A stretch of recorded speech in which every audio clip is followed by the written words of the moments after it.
The golden September morning sun streamed through the tall windows of Windsor Castle, as Queen Camilla prepared for what she thought would be a routine royal engagement.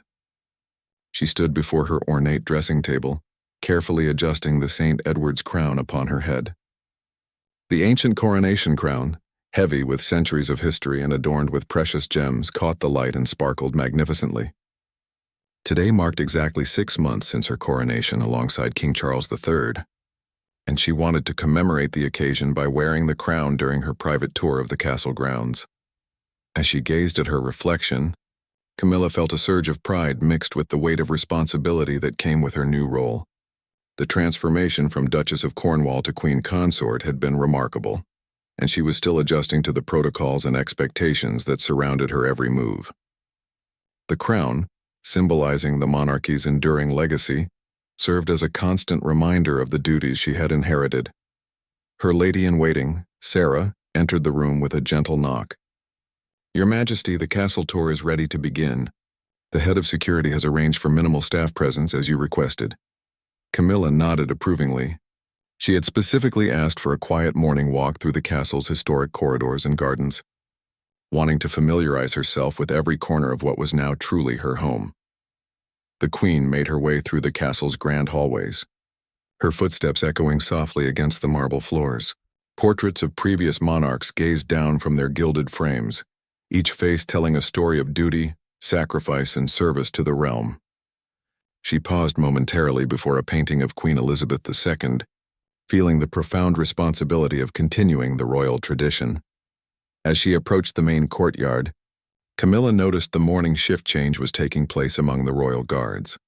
These dedicated soldiers, resplendent in their red tunics and tall bearskin hats, were known throughout the world for their unwavering discipline and absolute commitment to protocol. Their stoic expressions and perfect posture had become synonymous with British royal tradition, and they commanded respect from visitors and royalty alike. Among the guards stood Sergeant James Mitchell, a 28-year-old career soldier who had served in the Royal Guards for over 8 years. Mitchell was known for his exceptional dedication to duty and his unwavering adherence to military protocol. His record was impeccable, having never received a single disciplinary action throughout his service. He took immense pride in his role as protector of the royal family and viewed his position as both an honor and a sacred trust. That morning, Mitchell had received his standard briefing about the Queen's planned tour.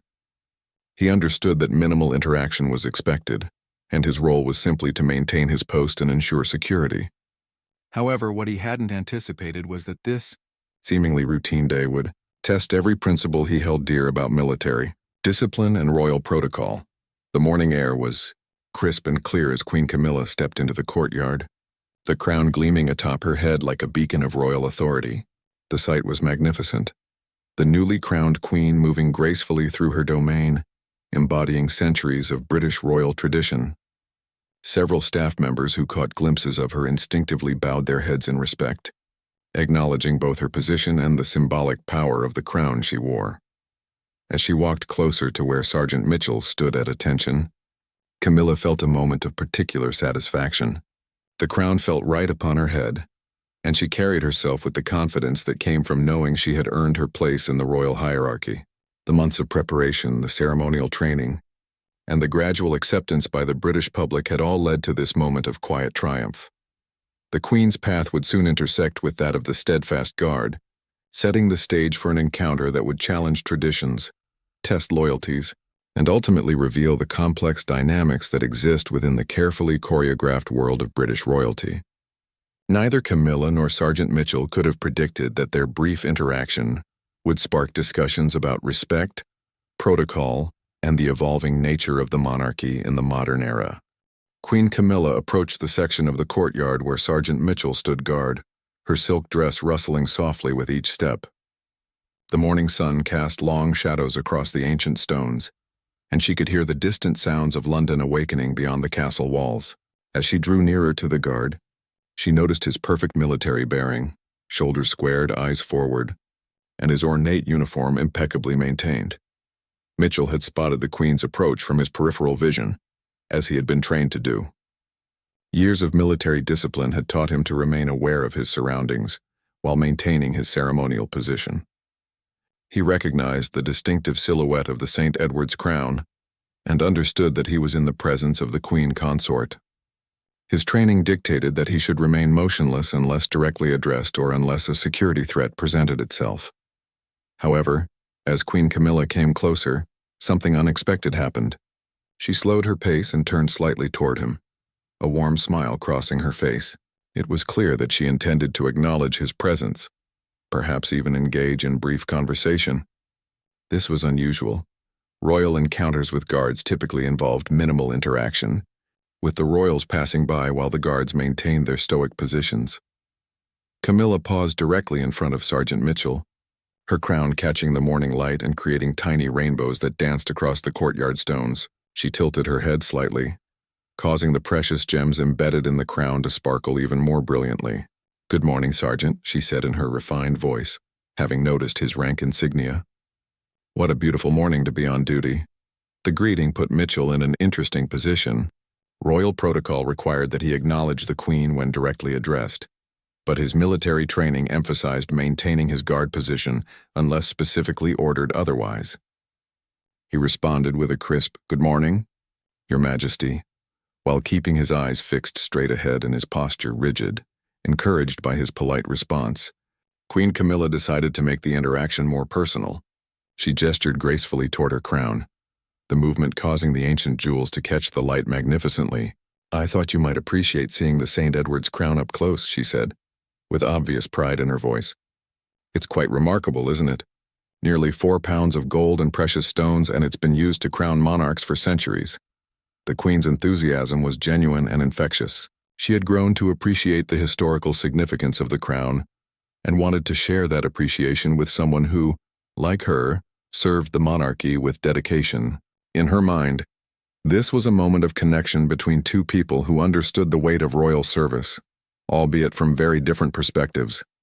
Mitchell found himself in an unprecedented situation. Here was the Queen Consort clearly proud of her crown and position, seeking to share a moment of royal grandeur with him.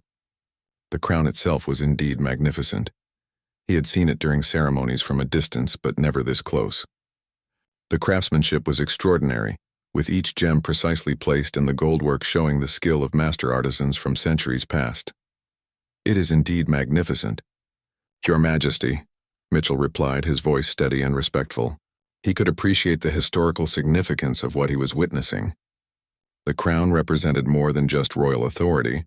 It was a symbol of British history, continuity, and the enduring nature of the monarchy itself. Queen Camilla seemed pleased with his response and took a small step closer.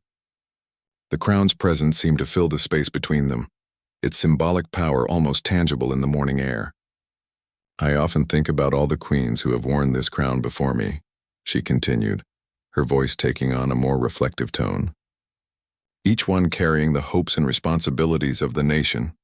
As she spoke, there was an expectation in her manner, a subtle anticipation that suggested she hoped for more than just polite conversation. The way she positioned herself, the pride in her bearing, and the careful way she displayed the crown all indicated that she was seeking acknowledgement of her status and position. It was a human moment, a newly crowned queen wanting recognition and respect from those who served alongside her in the royal household. The moment stretched between them as Queen Camilla continued to showcase the crown, clearly expecting some form of traditional acknowledgement. In royal circles, when the monarch or their consort displays symbols of their authority, particularly something as significant as the coronation crown, the customary response would be a bow or curtsy. This gesture would demonstrate proper respect for both the person and the institution they represent. Camilla's body language suggested she was waiting for this traditional sign of deference. She stood a bit taller, her chin lifted slightly and her eyes held a certain expectancy.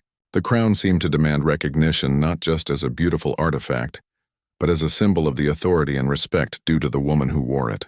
This was her moment to feel truly acknowledged as Queen Consort, to receive the reverence that came with her newly acquired position. Sergeant Mitchell, however, found himself caught between conflicting loyalties and protocols. His military training had instilled in him a deep understanding of chain of command and proper procedure. As a member of the royal guards, his ultimate allegiance was to the crown itself, the institution of the monarchy rather than any individual royal family member. His oath of service had been sworn to the crown and to King Charles III as the reigning monarch. The distinction was crucial in Mitchell's mind. While Queen Camilla was undoubtedly deserving of respect as the king's consort, military protocol dictated that guards should only bow to the reigning sovereign or when specifically ordered to do so by a superior officer. The queen consort, despite her elevated status and the magnificent crown she wore, did not technically hold the same position in the military hierarchy as the king himself. Mitchell's years of service had taught him that military discipline required absolute adherence to established protocols, even when circumstances might seem to call for flexibility. He had witnessed other guards face disciplinary action for deviating from standard procedures, regardless of their good intentions. The military valued consistency and predictability above all else, and personal judgment calls were generally discouraged in favor of following established rules. As Queen Camilla continued to wait, the silence between them grew more pronounced. Other staff members passing through the courtyard had noticed the interaction and were watching from a respectful distance. Some seemed puzzled by the extended conversation between the Queen and the guard, as such interactions were typically brief and formal. The Queen's expression began to shift subtly.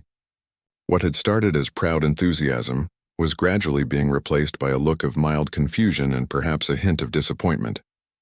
She had expected the natural flow of royal interaction, a display of authority met with appropriate acknowledgement. Instead, she found herself in an awkward standoff with a guard who remained respectfully but stubbornly upright. Mitchell could sense the growing tension in the situation. He genuinely respected Queen Camilla and appreciated the honor she was showing him by sharing this moment with the crown. However, his commitment to military protocol ran deeper than personal comfort or social expectations. He had been trained to follow orders and regulations regardless of the circumstances, and that training had become second nature to him. The guard's internal conflict was real and significant. On one hand, he understood the social expectation and the Queen's apparent desire for acknowledgement. On the other hand, he felt bound by his military oath and the specific protocols that governed his behavior while on duty. To bow without explicit orders would be to step outside his defined role and potentially face consequences from his military superiors. Other guards in the area had begun to take notice of the prolonged interaction. While they maintained their positions, Mitchell could sense their awareness of the unusual situation developing. He knew that his colleagues would be watching to see how he handled this delicate moment, and his response could set a precedent for future similar encounters. The weight of tradition pressed down on both participants in this unexpected drama. Queen Camilla represented the evolving face of the modern monarchy, while Sergeant Mitchell embodied the unchanging discipline of military service. Their encounter highlighted the sometimes complex relationship between personal respect, institutional protocol, and individual conscience within the carefully structured world of royal service. The standoff continued as Queen Camilla realized that Sergeant Mitchell was not going to offer the bow she had clearly been expecting. Her smile faltered slightly, replaced by a look of genuine surprise. In her 6 months as queen consort, she had grown accustomed to the automatic deference shown by palace staff, government officials, and members of the public. This was perhaps the first time someone had failed to acknowledge her royal status in the traditional manner, when she had so obviously displayed the symbols of her authority. "Sergeant," she said, her voice carrying a note of gentle but unmistakable authority, "surely you recognize the significance of what you're seeing." She gestured once more toward the crown, the movement causing the gems to catch the light in a spectacular display of royal magnificence. Her tone suggested that she was giving him another opportunity to respond appropriately to her royal presence. Mitchell felt the weight of the moment pressing down on him. He could hear the subtle shift in the Queen's voice, the underlying expectation that he should recognize his oversight and correct it. Around the courtyard, he was aware of other staff members pausing in their duties, sensing that something unusual was happening. The attention only strengthened his resolve to maintain his military bearing and follow protocol precisely. "Your Majesty," Mitchell replied with careful respect, "I recognize the crown's immense historical and symbolic importance. However, my military orders require me to maintain my position unless specifically instructed otherwise by my commanding officer." His words were measured and diplomatic, but they carried an unmistakable firmness that indicated he would not be swayed from his chosen course of action. The Queen's eyebrows rose slightly at this unexpected response. She was encountering a level of institutional independence that she hadn't anticipated. While she appreciated the guard's respectful tone, his refusal to bend protocol even slightly was both surprising and, she had to admit, somewhat impressive. Here was someone who took his duties as seriously as she took hers, even when it created an uncomfortable social situation. "I see," Queen Camilla said slowly, studying Mitchell's face with new interest. She could see the sincerity in his expression and recognized that his stance came from principle rather than disrespect. "And your commanding officer has not given you such instructions regarding the Queen Consort?" Mitchell's response was immediate and clear. "No, Your Majesty. My standing orders are to maintain guard position and to bow only to His Majesty the King or upon direct command from my superior officers. These protocols ensure consistent behavior and maintain military discipline throughout the guard units." This explanation shed new light on the situation for Queen Camilla. She began to understand that Mitchell's behavior wasn't personal or disrespectful, but rather the result of a military system that operated according to strict hierarchical rules. The royal guards, she realized, served the institution of the crown rather than individual members of the royal family, and their protocols reflected this distinction. However, understanding the reason didn't entirely diminish her disappointment. As someone still adjusting to her role as queen consort, these moments of recognition and respect were important to her sense of legitimacy and acceptance in her position. The crown she wore wasn't just a beautiful artifact, it was a symbol of her hard-won place in the royal hierarchy and the respect she felt she had earned. The conversation had attracted the attention of other palace staff, who watched the interaction with fascination and some concern. Word was already beginning to spread through the castle's informal communication networks about the Queen's encounter with the uncompromising guard.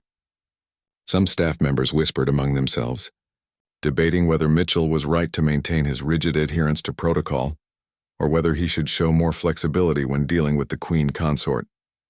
Lady Sarah, Queen Camilla's lady-in-waiting, had observed the interaction from a distance and was approaching with obvious concern.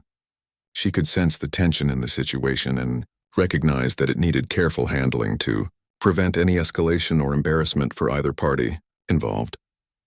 Mitchell remained at perfect attention throughout the exchange, his military bearing unwavering. Despite the growing attention their conversation was receiving, he respected Queen Camilla's position and genuinely appreciated her willingness to share the significance of the crown with him. But his commitment to military protocol remained absolute. He had sworn an oath to follow orders and maintain discipline, and that oath meant more to him than personal comfort or social expectations. As Lady Sarah approached the scene, she could immediately sense the delicate nature of the situation unfolding before her. Her years of experience in royal service had taught her to recognize when protocols were being tested and when diplomatic intervention might be necessary. She had watched the entire exchange from across the courtyard and understood both perspectives involved in this unusual standoff. "Your Majesty," Lady Sarah said with a gentle curtsy as she joined them, "perhaps I might clarify the military protocols for the royal guards." Her intervention was carefully timed and diplomatically phrased to provide both parties with a graceful way to resolve the situation. Without loss of dignity, Queen Camilla turned to her, lady-in-waiting, with a mixture of relief and curiosity. She welcomed the opportunity to better understand the complex protocols that governed royal interactions, especially those involving military personnel. "Please do, Sarah. I find myself learning something new about royal procedures every day." Lady Sarah addressed both the Queen and Sergeant Mitchell with equal respect.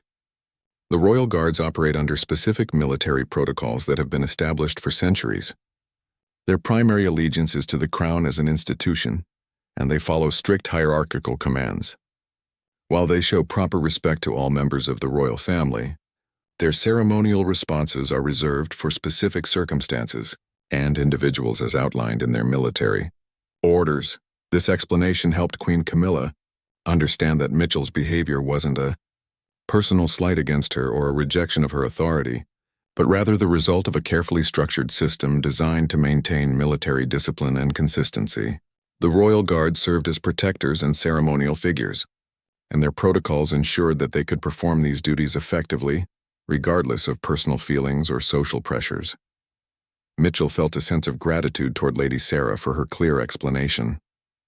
Her words validated his position while simultaneously educating the Queen about military procedures. This diplomatic intervention allowed him to maintain his principled stance while ensuring that Queen Camilla understood the reasoning behind his actions. "I appreciate your dedication to duty, Sergeant," Queen Camilla said after considering Lady Sarah's explanation. Her tone had shifted from expectant to genuinely respectful. "It's clear that your commitment to protocol comes from the same sense of service that I try to bring to my own role." This acknowledgement showed her growing understanding of the different ways people serve the monarchy. The Queen's gracious response impressed Mitchell greatly. He had expected potential conflict or displeasure, but instead found himself facing a royal who could appreciate his dedication to duty, even when it didn't align with her personal expectations. "Thank you for understanding, Your Majesty. Your willingness to learn about our protocols shows great wisdom and consideration for all who serve the crown." Word of the encounter had continued to spread throughout the palace, reaching the ears of senior staff members and military commanders. The incident was being discussed in hushed tones in various corners of the castle, with different people offering different perspectives on who had acted appropriately in the situation.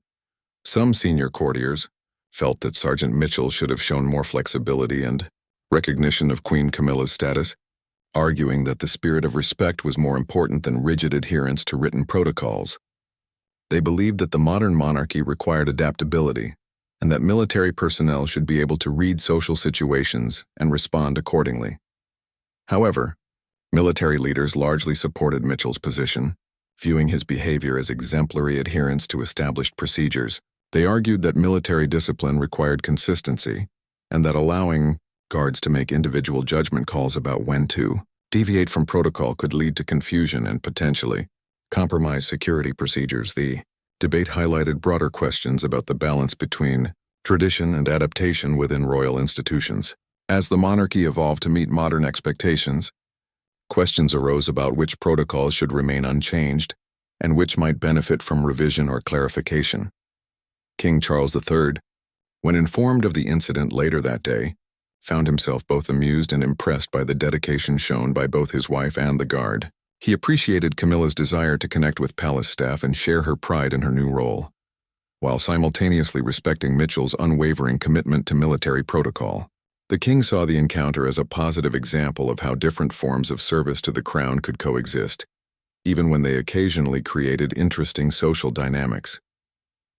In the days following the encounter, the story of Queen Camilla and Sergeant Mitchell became a topic of considerable discussion throughout the palace and beyond. Staff members who had witnessed the interaction shared their observations, each adding their own perspective to the growing narrative. Some viewed it as a charming example of royal accessibility meeting military precision, while others saw it as a teachable moment about the complexities of protocol within royal institutions. Queen Camilla herself reflected deeply on the experience. In her private moments, she found herself appreciating Sergeant Mitchell's unwavering commitment to his principles, even when it created an uncomfortable social situation. She realized that his dedication to protocol came from the same sense of duty and service that she was learning to embody in her own role as queen consort. The encounter had taught her valuable lessons about the different ways people served the crown and the importance of understanding various institutional perspectives. The queen began to make subtle inquiries about military protocols and procedures, seeking to better understand the complex web of rules and traditions that governed royal military interactions. Her lady-in-waiting, Sarah, arranged for briefings with senior military advisors who could explain the historical development of these protocols and their continued relevance in modern royal service. Sergeant Mitchell continued his duties with the same dedication and professionalism that had defined his career. However, he found himself the subject of considerable attention from both colleagues and superiors. Some fellow guards expressed admiration for his principled stance, while others questioned whether he might have handled the situation with more diplomatic flexibility. The incident had sparked conversations throughout the royal guard units about the balance between strict protocol adherence and situational awareness. Military commanders conducted a thorough review of the incident, ultimately concluding that Mitchell had acted appropriately according to established procedures. His behavior was deemed exemplary in its adherence to protocol, and he received no disciplinary action. Instead, his conduct was used as a training example for other guards about the importance of maintaining consistent standards, regardless of social pressures or expectations. The story eventually reached the British media, though palace officials worked carefully to frame it as a positive example of institutional integrity, rather than a conflict between royal authority and military protocol. Journalists found the human elements of the story compelling. A newly crowned queen, proud of her position, meeting an uncommonly principled guard who refused to compromise his standards. Public reaction to the story was largely positive, with many people expressing admiration for both Queen Camilla's graciousness in handling the situation and Sergeant Mitchell's dedication to his duties. The incident was seen as emblematic of the best qualities of British institutions: respect for protocol, dedication to service, and the ability to maintain dignity even in awkward circumstances. Several months later, Queen Camilla had occasion to pass through the same courtyard where she had encountered Sergeant Mitchell. This time she was accompanied by King Charles III during an official inspection of the royal guards. When they approached Mitchell's position, the king paused and spoke briefly with the sergeant, acknowledging his continued excellent service and dedication to duty. Queen Camilla watched this interaction with genuine warmth, having developed a sincere appreciation for Mitchell's character and principles. When the king finished speaking, she caught Mitchell's eye and offered him a respectful nod, not seeking a bow in return, but simply acknowledging their shared commitment to serving the crown in their respective roles. The original encounter had evolved into something more meaningful than either participant had initially expected. It became a symbol of how different forms of service could coexist within royal institutions, each valuable and necessary in its own way. Queen Camilla had learned to appreciate the institutional structures that supported the monarchy, while Sergeant Mitchell had gained a deeper understanding of the human elements behind royal protocols. Their brief interaction ultimately strengthened both of their commitments to their respective roles. Queen Camilla continued to grow into her position with greater understanding of the complex dynamics within royal service, while Sergeant Mitchell remained an exemplar of military discipline and dedication. The story of their encounter became part of palace lore, remembered as a moment when principle, respect, and mutual understanding prevailed over potential conflict, demonstrating the enduring strength of British royal and military traditions.